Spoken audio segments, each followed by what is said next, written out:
Welcome to Stuff You Should Know from HowStuffWorks.com.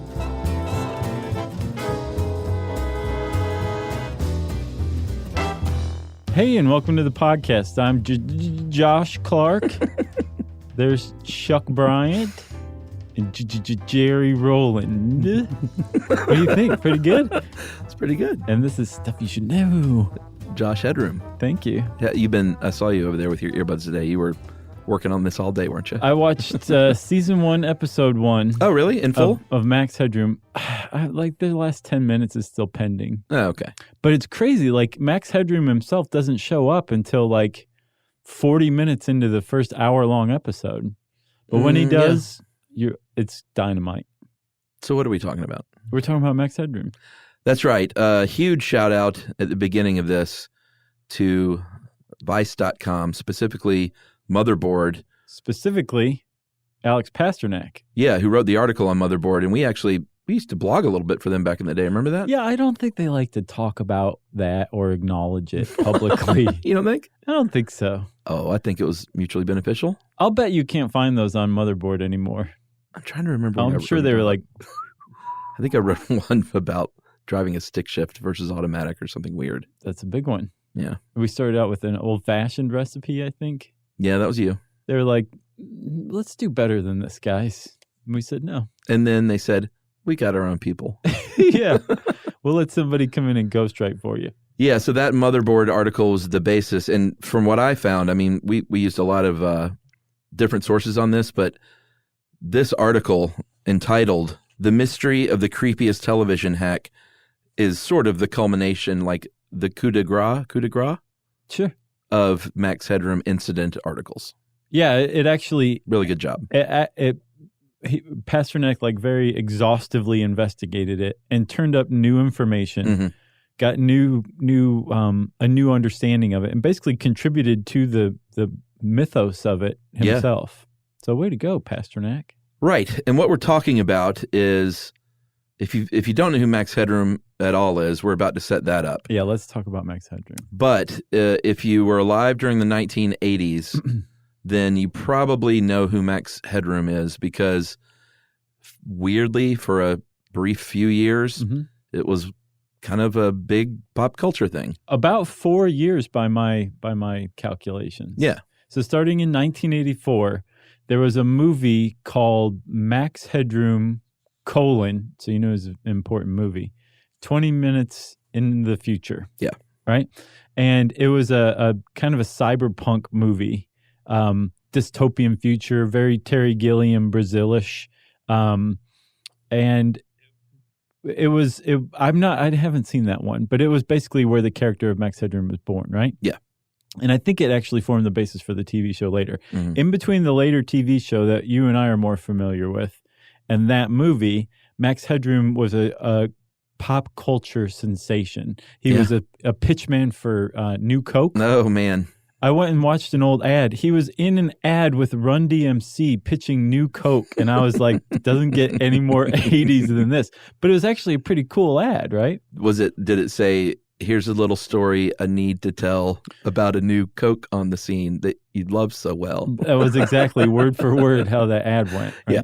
So let's back up a little more, right? Okay. Let's describe what Max Headroom is for the kids. Because I guarantee about 80% of our audience are like, what's the 80s? What's New Coke? Yeah. Who's Run DMC? Well, that's probably not true. But what was Max Headroom? He was billed as like the first virtual talk show host, right? Correct. Okay. Yeah. So he was played by a guy named Matt Frewer, who out of prosthetic makeup had that look anyway, very chiseled, square-jawed. He was not bald, but was he balding? Had very shortish. He had a receding hairline. Okay, but he kept it really, really short, so he kind of looked bald. Yeah. Here, this will explain it to all the kids at home. He was a colleague of Murphy Brown on the Murphy Brown television show. They're like, oh, that guy. Yeah. you. Not the painter, the other one, the love interest. I don't think I knew that. I never watched Murphy Brown, though. Oh, man, I hope it was him. I'm pretty sure it was him. Yeah? Yeah. Well, he's been around. He's still acting today. Sure. But, yes, he played the character of Max Headroom. And the TV show Max Headroom was actually pretty far ahead of its time, tonally speaking. Yeah. So the whole premise of the TV show, his big last great gasp, Yeah. that was actually the most serious of all of it, was where in the future, TV networks controlled the world. Yeah. And the station, the Network 23, that Matt Frewer's character, and later Max Headroom, who became his alter ego, worked for, were putting these things called blipverts out. Yeah. His character's name was Edison Carter at first. Right. And he was like an investigative journalist. Yeah. So he starts looking into these blipverts because the problem with blipverts, they are 30-second ads compressed into 3 seconds, and it's meant to keep you from changing the channel. The problem is that everybody watched so much TV by this time, they didn't move around, which meant that all of the electricity generated by their nerve endings wasn't burned off, is how the show explained it. So when their brains were assaulted with these blipverts, they kind of short-circuited, and all of that electricity that was just hanging around their bodies because they weren't moving at all during the day made them explode. But the network really liked blipverts, and they didn't want to get rid of them, so they decided to instead get rid of Edison Carter. Yeah, and the TV advertising at the time, or advertising in general, sort of, not only did TV rule the world, but the ads behind it was really the driving force. It sounds very familiar. It does. Everyone's like, I'd take a blipvert. Sure. Give me a 3-second ad on the podcast. Guys, it'll blow you up. So what ended up happening was the character of Edison Carter eventually was, there was an incident, not the Max Headroom incident, where he was left in a coma in an episode. The first episode. Oh, yeah, the pilot, of course. And the last thing he sees before falling into a coma is a sign that said Max Headroom, 2.3 meters. And so that's how he got the name Max Headroom. Right. It was in like a parking garage, and it was basically saying this is the overhead clearance is the way it's put in the United States. Yeah. Right. So that's the name Max Headroom, right? But he was an AI character. Right. So the evil TV network got a hold of him, uploaded his brain, and they originally did this with the intent of bringing Edison Carter, because, again, he was like their star reporter. Yeah. Bringing him back in virtual form. So they created an artificial intelligence. Well, it was kind of glitchy and blippy, and it looked weird, so they threw it out. Well, some pirate broadcasters got a hold of this database that Max Headroom lived on, and they started broadcasting with him, and Max Headroom was born. That's right. And you said glitchy and blippy, and that, kids, explains your intro when you went, Josh. Oh, yeah. Yeah. I was doing my Max Headroom impression. Thank you for explaining that. Yeah, that bears. Josh he's okay, everybody. So that's what Max Headroom did. It was jittery. It was blippy, like you said. The background was this weird sort of horizontal and diagonal lined moving around thing. And that was all part of this, at the time, sort of futuristic look. He was also really sarcastic and really catty, and he was really, he poked fun at censorship, and he was just kind of like a cult hero, just the character itself, right? Yeah. The awesome thing about him is in the real world of 1984, we didn't have any kind of computers that could generate a CGI host.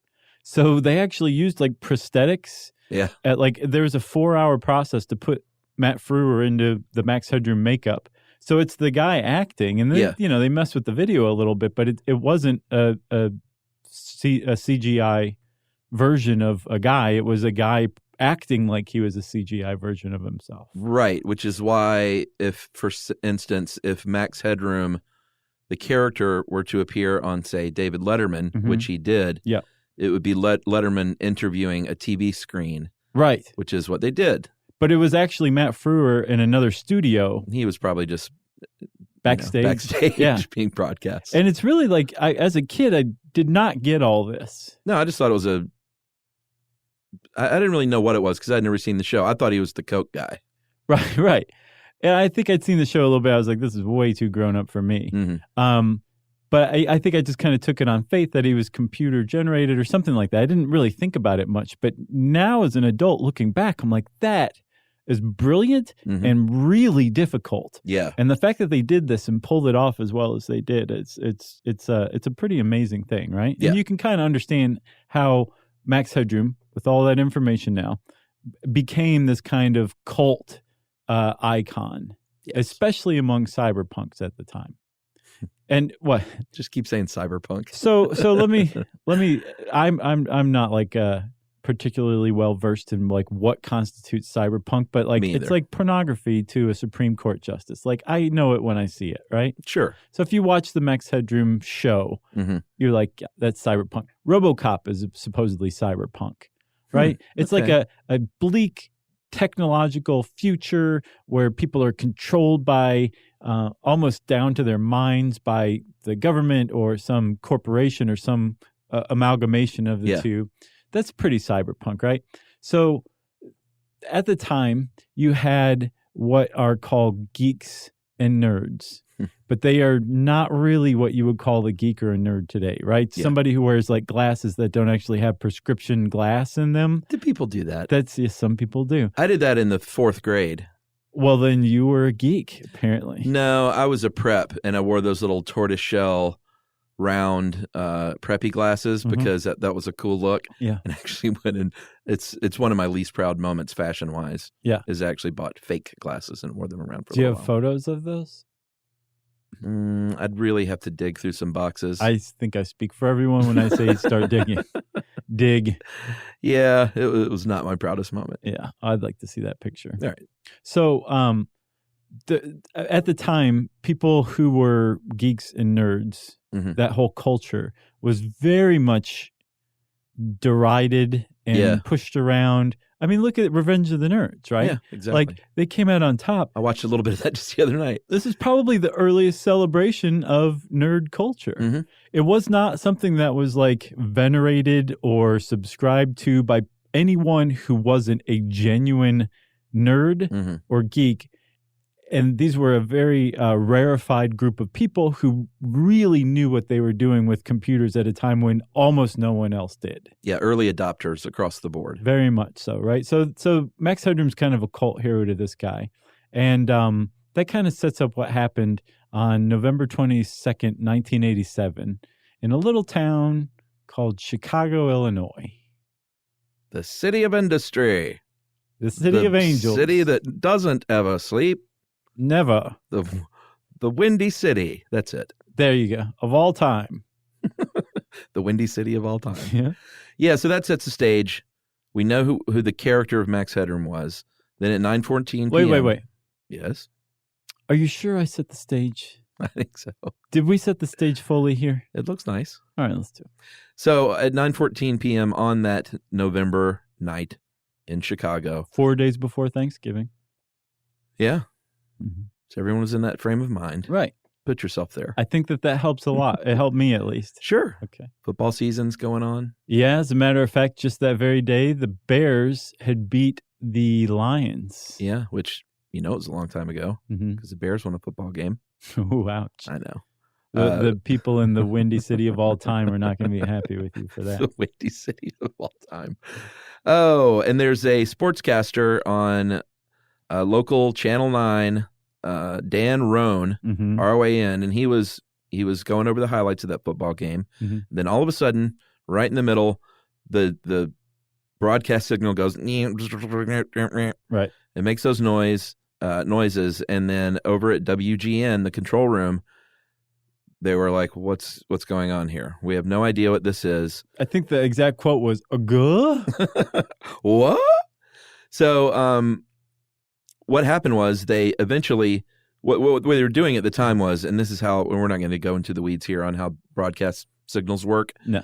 But what they did back in the day was they broadcast microwave transmissions to antennas at the top of the tallest buildings of whatever city that they were in. For local TV. For local TV, which is, there was cable at the time, but Sure. local TV still kind of ruled.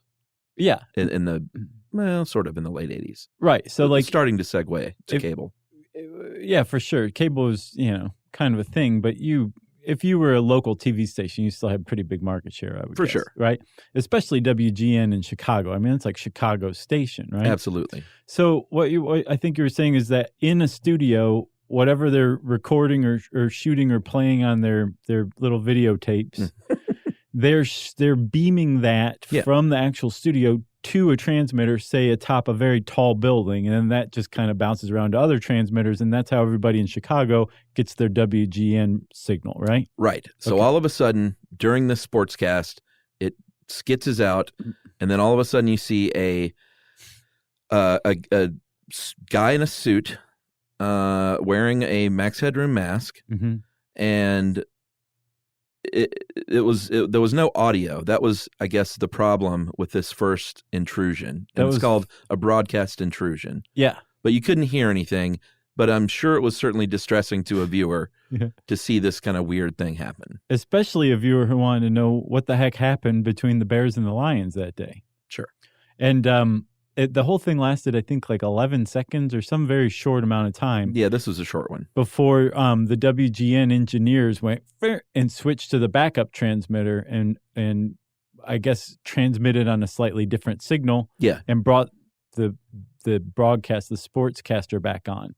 And Dan Roan was like, if you're wondering what just happened, so am I. Right. There's a chuckle in between. I wasn't going to do my impression of it. You should. But it's good. You should watch it. Like somebody, just go look it up. Right. So federal investigators, the FCC that is, was called in to investigate what technically is, well, not technically, it's a crime to do so. Uh-huh. And then just a few minutes later, they thought, well, this is probably coming from inside the building. Mm-hmm. And so that's the first place they started looking. They said the intrusion's coming from inside the building. Exactly. They didn't find anybody, though. I mean, No. it was, as you'll see after we explain further, it would make sense that you would look in the building. Yeah. Right? For something like this. Inside job. It apparently was not an inside job, at least as far as the WGN engineers search was concerned, right? That's right. So that was at 9:14. About 2 hours later, I think at 11:15, on another channel in Chicago, WTTW, which was the PBS station, Yeah. they were airing an episode of Doctor Who called The Horror on Fang Island. Fang Rock. Fang Rock. The horror of Fang Rock. You have to say it like that, though. The horror of Fang Rock. Thank you. And this is the Tom Baker Doctor. Okay. That's the only one I recognize. Oh, really? He's 70s, right? Hey, I'm no Doctor Who guy, so don't. It looked Don't like this. embarrass me. It looked like the 70s. What they cut in on looked pretty 70s. It didn't look 87. So who I knows? would think it would be the 87. I'm guessing it was a rerun on PBS. That's what I think. All right. We'll find out. Oh man, we are going to find out too, aren't we? Yeah, that would have been super easy to check. Yeah, would have. At any rate, the in the middle of this Doctor Who episode, it suddenly cuts out again, Mm-hmm. and now you've got what appears to be the full run of this Max Headroom intrusion. Yes. Instead of 30 seconds, this one was a minute and 22 seconds. Mm-hmm. And right now, I would say if you are somewhere where you can pause and go to a online video carrier of your choosing and type in Max Headroom Incident, Uh-huh. spend the next minute and 22 seconds watching it, We'll wait. and we'll wait. We'll just insert a minute and 22 seconds of silence here for you. How about this? Let's take a break, Oh, okay. and then we'll come back, and then we'll talk about exactly what happened during that minute and 22 seconds. Okay.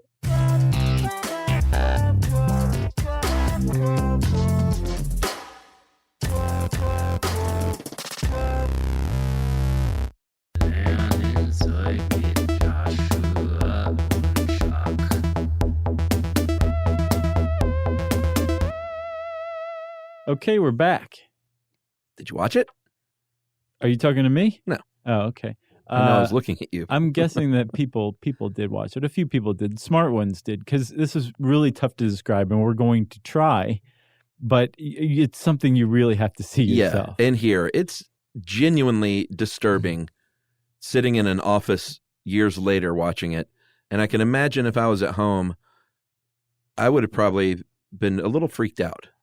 You found it disturbing? Yeah. I found it hilarious in like a really juvenile way. Yeah, it creeps me out. It was like watching David Byrne on acid at a Talking Heads show. That's what I think of when I saw that. You know? All right, so let's describe the scene here. Okay. So you got Max Headroom. Well, actually, a dude wearing a rubber mask. a rubber Halloween mask of Max Headroom. Yes. And this is just genius to me. So you mentioned earlier about how the Max Headroom had like these kind of grid lines behind them at all times, and they kind of moved and adjusted, and they were different colors. To simulate that, these guys had like a piece of corrugated metal, shiny metal. Yeah. And I guess they had it attached somehow to something that rocked it back and forth. Mm-hmm. And they somebody was clearly rocking it back and forth here or there erratically. And it really does a good job it gets the point across. That it looked like the Max Headroom TV show. The background. And the character. Yes. Yeah. But again, I would say that this person was very, very clearly on acid. Well, I think what disturbs me, I need to make it clear, it is definitely funny and stupid. Mm-hmm. But what disturbs me is the sound of the voice, right, which is all garbled. It's really like on YouTube, it has subtitles, thankfully, because it's hard to make out. And a lot of times it just says you can't, understand what he's saying or whatever. Right. And the garble quality and just the random weirdness that's going on. Right. It's not like, it was creepier to me than if V for Vendetta dude Guy Fawkes had come on and said, we are coming into your thing to tell you this about this. Right. This was just so weird and all over the place. It was creepy to me. Yeah, well, yeah. I see what you mean. Like you're watching somebody's nonsensical. Somebody's brain slightly damaged. Yeah, I felt like I was watching somebody lose their mind. Right. Okay. Yeah. Totally get that.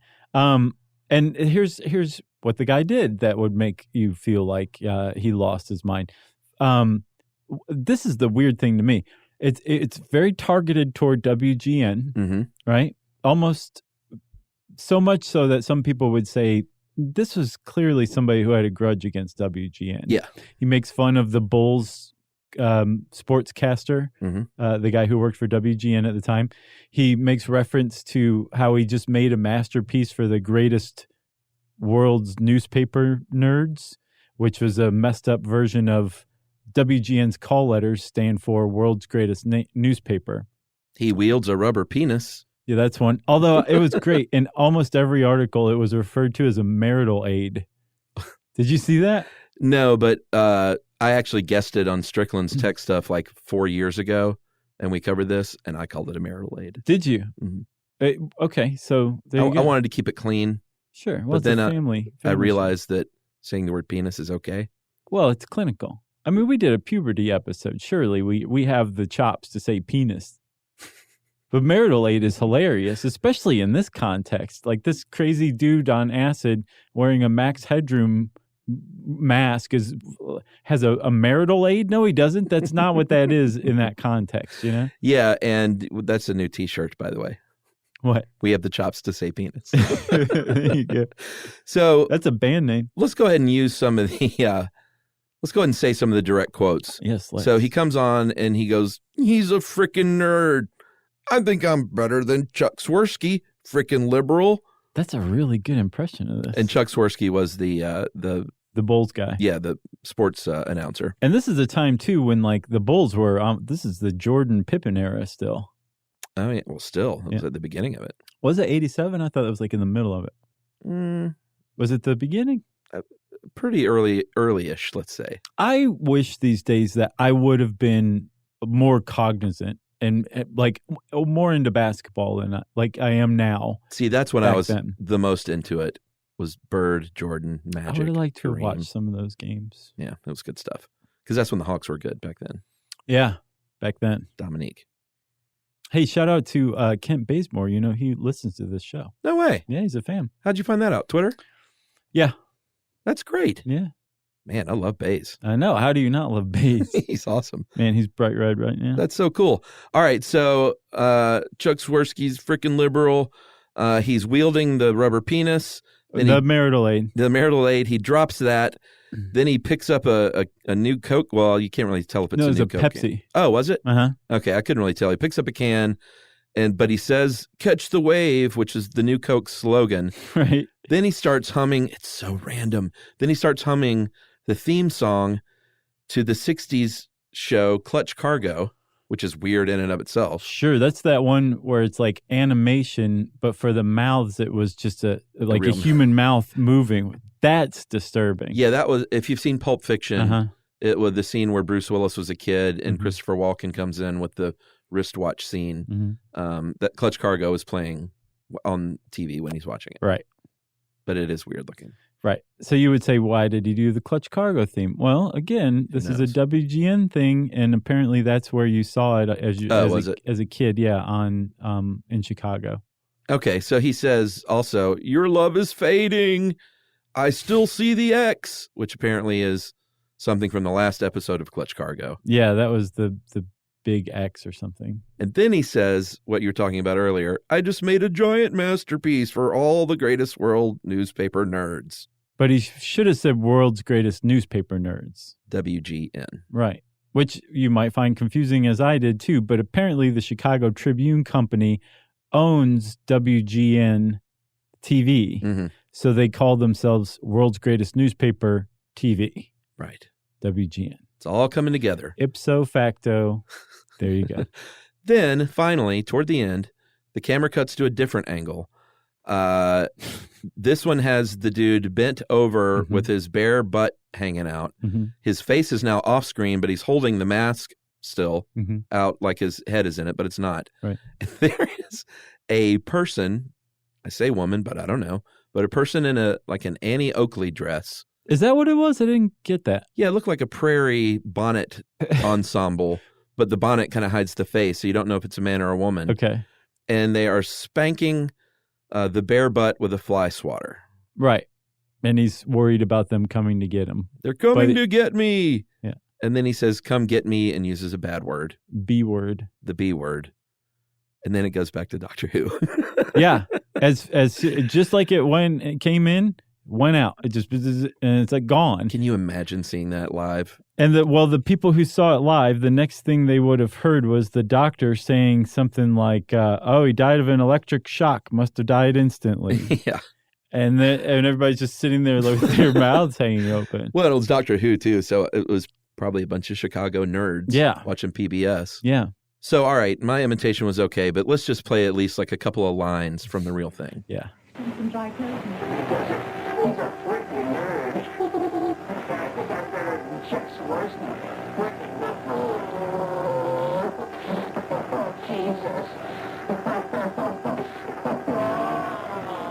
All right. So you did a pretty good impression. I think everyone can agree now, right? It's so strange. So this was an enormous thing, right? Like people were watching this and were aghast, agog. Some people probably thought it was funny. WGN reporting on it all over the place the next couple of days. Yeah, the newspapers had picked it up. Yeah. There's a compilation of WGN broadcasts, or it may even be more than just WGN, of people in the street being interviewed. What do you think about this? Yeah. And one guy's like, it's kind of like hooligans throwing a brick through your window, to get your attention. There's a little kid who's like, very, very funny. Yeah. The star of the news, though, was this one Doctor Who fan, this lady who was not at all amused by this. And I just want to play her little segment, okay? It annoyed some viewers. No, I just thought it would be just a slight mess up, but that in the middle of the tape, it's going to be... We're going to have to tape over it. I just think that's the funniest thing out of the whole thing. Well, another guy said he wanted to smash his TV. He was so angry. Yeah, I didn't see that guy. I saw that in the Pasternak article. So funny. Yeah, he was mad. So there was a lot of mixed reaction, but the voice from on high that came from the FCC, who you said were called in pretty quickly. Yeah. They were like, this is no laughing matter. You might think it's funny. It's not very funny. Okay, it's kind of funny, but not really. And you can get a $100,000 fine and a year in jail for this kind of thing. So stop doing it. But by this point, it was actually a federal offense. It was a felony. A felony offense. Wait, what was that? Dazed and Confused? Oh, okay. Yeah, tampering with the mailbox is a felony offense. I was like, wait a minute. I know that from somewhere. So the FCC gets involved, and this is really interesting in this article. The FBI got involved, too. FBI was involved, Chicago PD. Like, they were looking into it. Apparently, it has become obvious to me that I say the word apparently a lot. Really? A lot. I was listening to an episode, QAing an episode, and I was like, stop saying apparently, Josh. Yeah, I've started to after 10 years, I've started to notice some things about my own self. It's like a tick. I try to just avoid it. I try to too. Normally I can, but man, it just came welling up into my awareness. Well, recently. apparently, it's not a big apparently deal. I'm going to have to get over it. At any rate, there were a lot of different agencies working on this, but the trail went cold pretty quick. And you remember how you said that the WGN engineers started looking around the station? Yeah. I think what they were looking for was this. Somebody physically patching in to the transmission network, the cables. Wearing a Max Headroom mask. And yeah, either playing a videotape, which it seems pretty obvious. It was pre-taped, yeah. It was pre-taped. Or doing something like in a studio. But that they would have to physically patch into WGN's transmission network. Yeah, it's like when a car doesn't work and I open the hood thinking I'm going to see a squirrel gnawing on a cable that's in two pieces now. Right. And frayed at the ends. Right. Now imagine that squirrel wearing a Max Headroom mask and being on acid. Okay? With a marital aid. Yes. So, and at first, the FCC and the FBI and anybody who was in the know basically said this was a very sophisticated attack. Mm-hmm. It would have required some very expensive equipment. Yeah. A lot of electricity. Mm-hmm. There's not a lot of ways that they could have done this. But later on in the Pasternak article, and this is one of the ways Pasternak contributed to this whole thing, he talked to one of the FCC investigators, and this guy basically did away with that whole viewpoint that had lasted for almost 30 years. Yeah. That it had to have been somebody with $100,000 piece of equipment and, $10,000 worth of electricity over the minute and a half. He was saying, no, you could probably have gotten the equipment needed for this new for $10,000 at the time. Yeah. Or you could have probably bought it for used for just a fraction of that. And it would have taken very little electricity. It would have just taken some know-how and good positioning, really. Yeah, basically, he was like, it could have been done with like the size of a direct TV dish today. Right. And all they would have had to do was get in a high enough location in between, like literally, because they're beaming waves, they're beaming microwaves through the air. Mm-hmm. So he's like, all they had to do is get in between the original studio and that initial tower on top of I think it was the John Hancock building. For WGN, yeah. Yeah, and have a stronger signal. Right. So even just like a slightly stronger signal. Yeah. So you remember how WGN has their studio transmission shooting up to the John Hancock building? Yep. And then that transmitter shoots it out to everybody else in Chicago? Yeah. What I think you're saying is like if somebody was on the roof of another nearby building and they just shoot a transmission, their own Max Headroom transmission at a stronger amplitude, that's what it is, of the same frequency, you just overpower it, cancels out what WGN's doing, and instead it transmits your Max Headroom thing. And they would be closer to that broadcast tower. Right. Ostensibly. Yes. So that would mean that it required far less electricity than you would think or that they originally thought, and far less equipment too.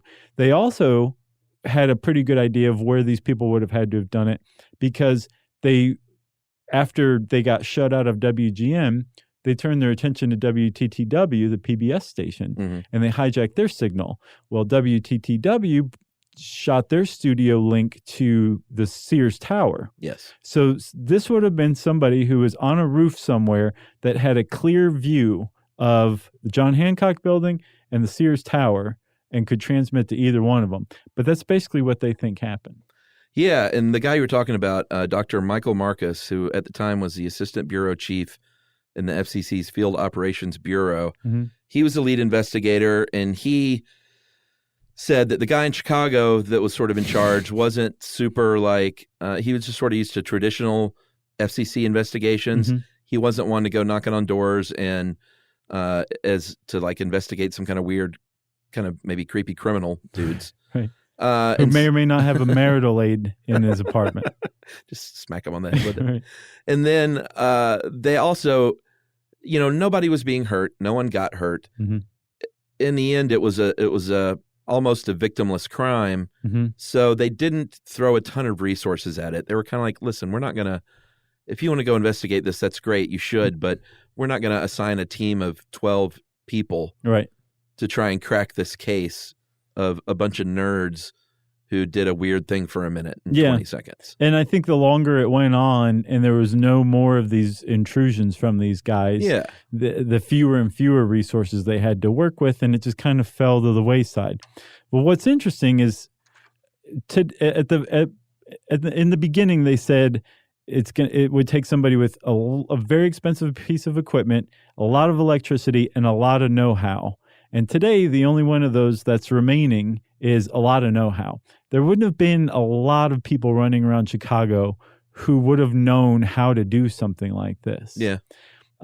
So it's kind of surprising, even with very few resources, that no one has ever been really implicated in this one. Yeah, I don't think we've said. No, they still don't know who did this. It's an unsolved mystery. Yeah. Like Dennis Farina and Robert Stack love this one. The FBI, for their take, started concentrating on the actual video.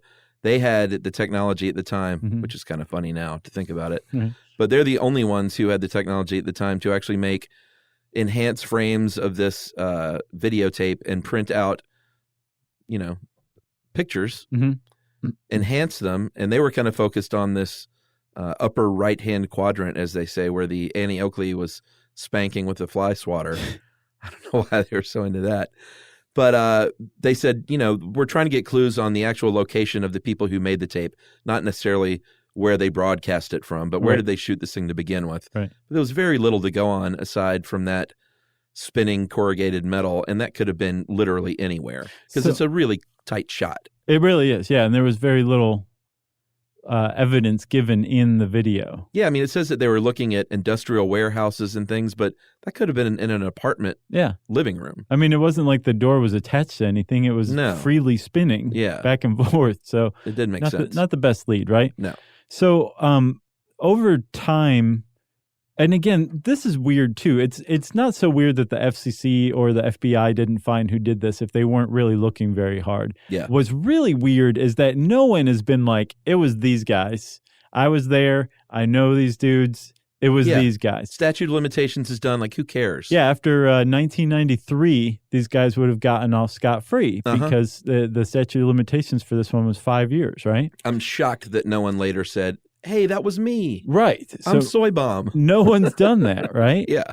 There was some very early forum, like message board stuff took the form of bulletin board services, I think. Yeah.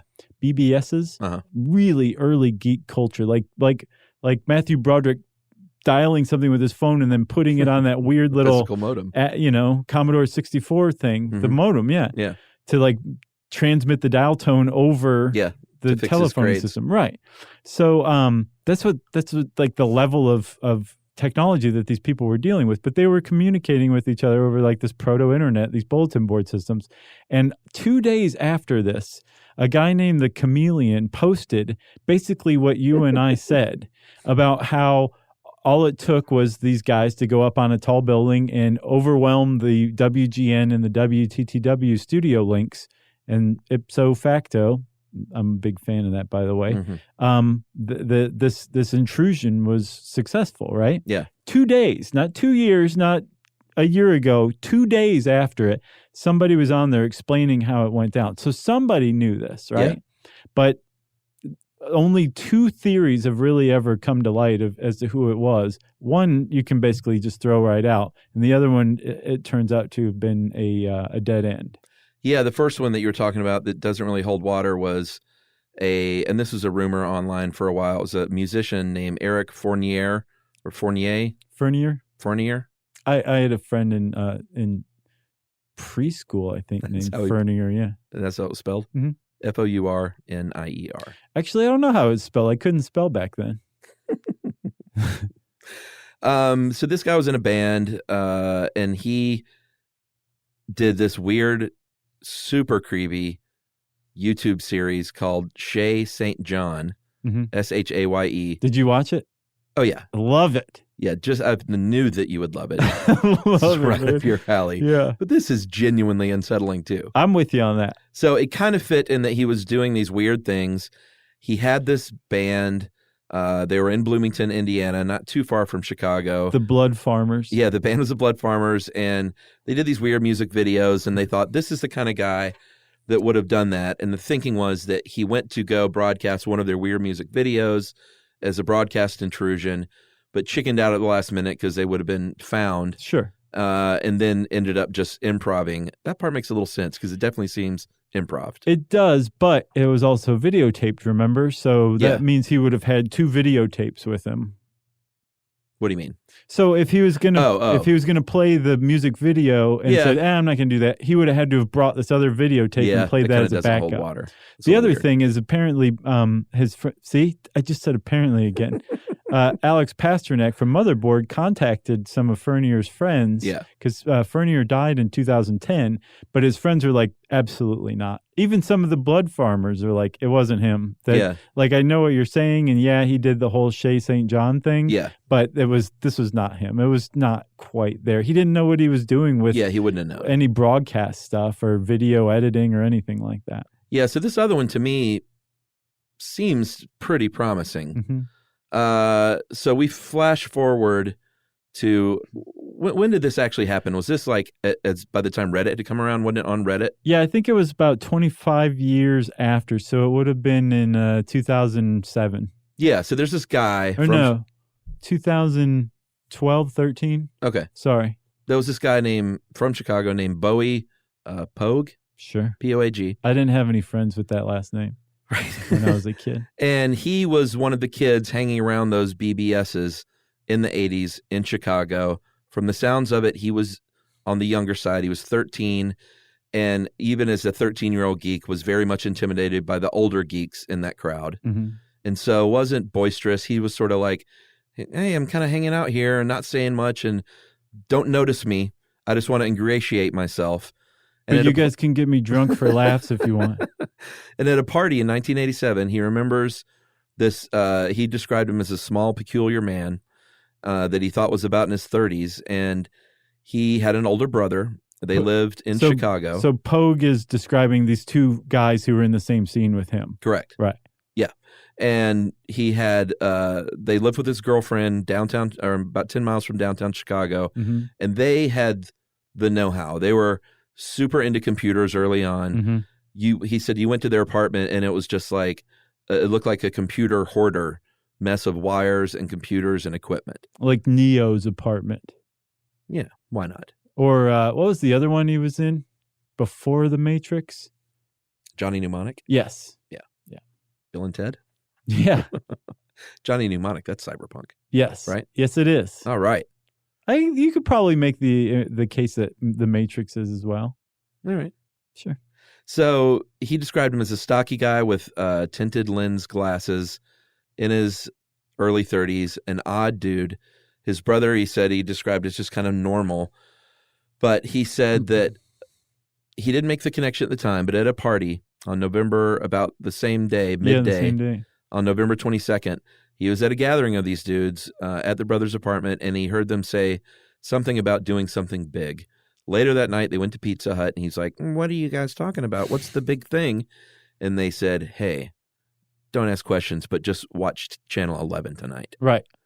On that same day, and I don't know how he didn't put it together. That's the one thing that really strikes me as fishy. But he said that years later, now when he looks at it, he's like, even with that mask on, I see the body, I see what's going on, I hear that, and it's that guy. Right. To me.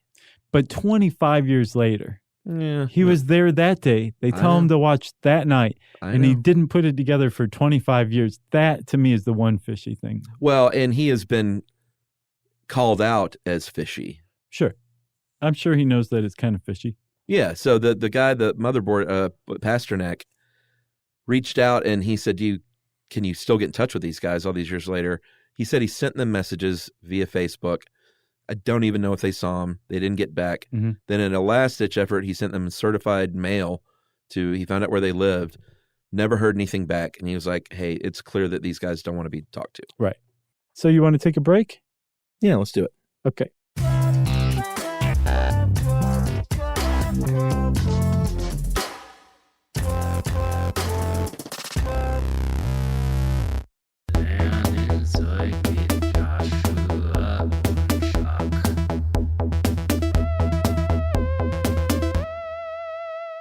So that's where it stands right now. Like, nobody knows who is behind it still to this day. Which Crazy. It is crazy.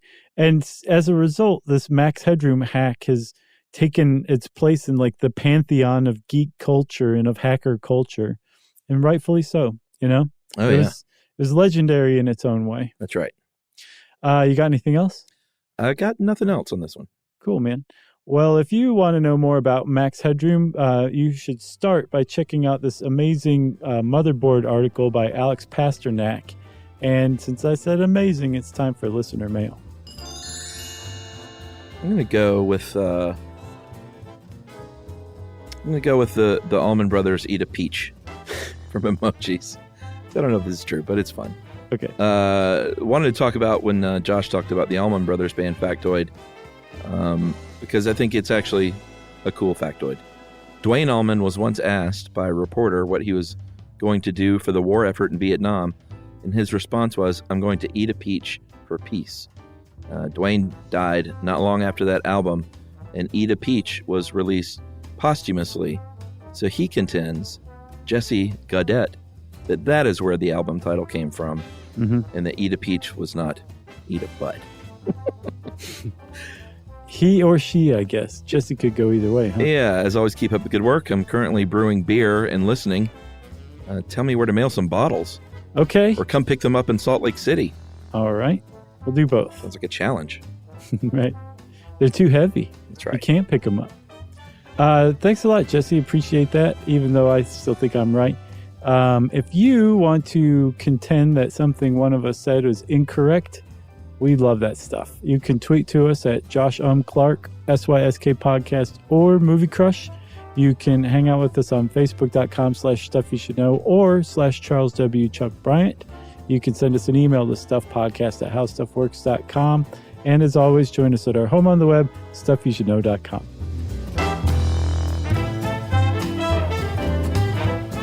For more on this and thousands of other topics, visit howstuffworks.com.